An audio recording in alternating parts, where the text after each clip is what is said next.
1 Samuel, chapitre 3. Le jeune Samuel était au service de l'Éternel devant Élie. La parole de l'Éternel était rare en ce temps-là. Les visions n'étaient pas fréquentes. En ce même temps, Élie, qui commençait à avoir les yeux troubles et ne pouvait plus voir, était couché à sa place. La lampe de Dieu n'était pas encore éteinte, et Samuel était couché dans le temple de l'Éternel, où était l'arche de Dieu. Alors l'Éternel appela Samuel.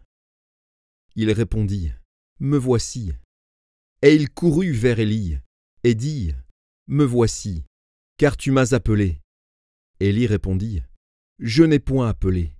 Retourne te coucher. » Et il alla se coucher.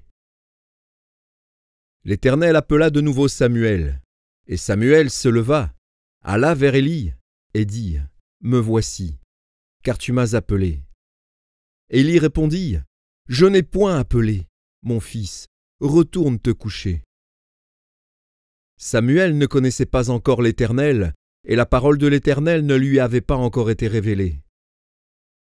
L'Éternel appela de nouveau Samuel, pour la 3e fois.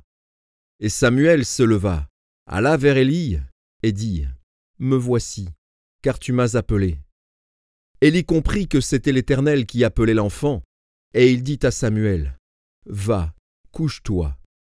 Et si l'on t'appelle, tu diras, « Parle, Éternel, car ton serviteur écoute. » Et Samuel alla se coucher à sa place. L'Éternel vint et se présenta, et il l'appela comme les autres fois. « Samuel, Samuel !» Et Samuel répondit, « Parle, car ton serviteur écoute. » Alors l'Éternel dit à Samuel, « Voici, je vais faire en Israël une chose qui étourdira les oreilles de quiconque l'entendra. En ce jour, j'accomplirai sur Élie tout ce que j'ai prononcé contre sa maison. Je commencerai et j'achèverai.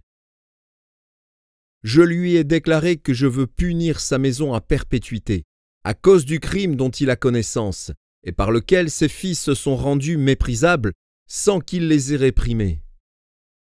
C'est pourquoi je jure à la maison d'Élie que jamais le crime de la maison d'Élie ne sera expié, ni par des sacrifices, ni par des offrandes. »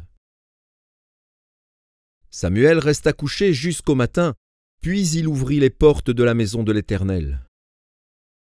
Samuel craignait de raconter la vision à Élie. Mais Élie appela Samuel et dit, « Samuel, mon fils. » Il répondit, « Me voici. » Et Élie dit, « Quelle est la parole que t'a adressée l'Éternel? Ne me cache rien. Que Dieu te traite dans toute sa rigueur, si tu me caches quelque chose de tout ce qu'il t'a dit. » Samuel lui raconta tout, sans rien lui cacher. Et Élie dit, « C'est l'Éternel, qu'il fasse ce qui lui semblera bon. » Samuel grandissait.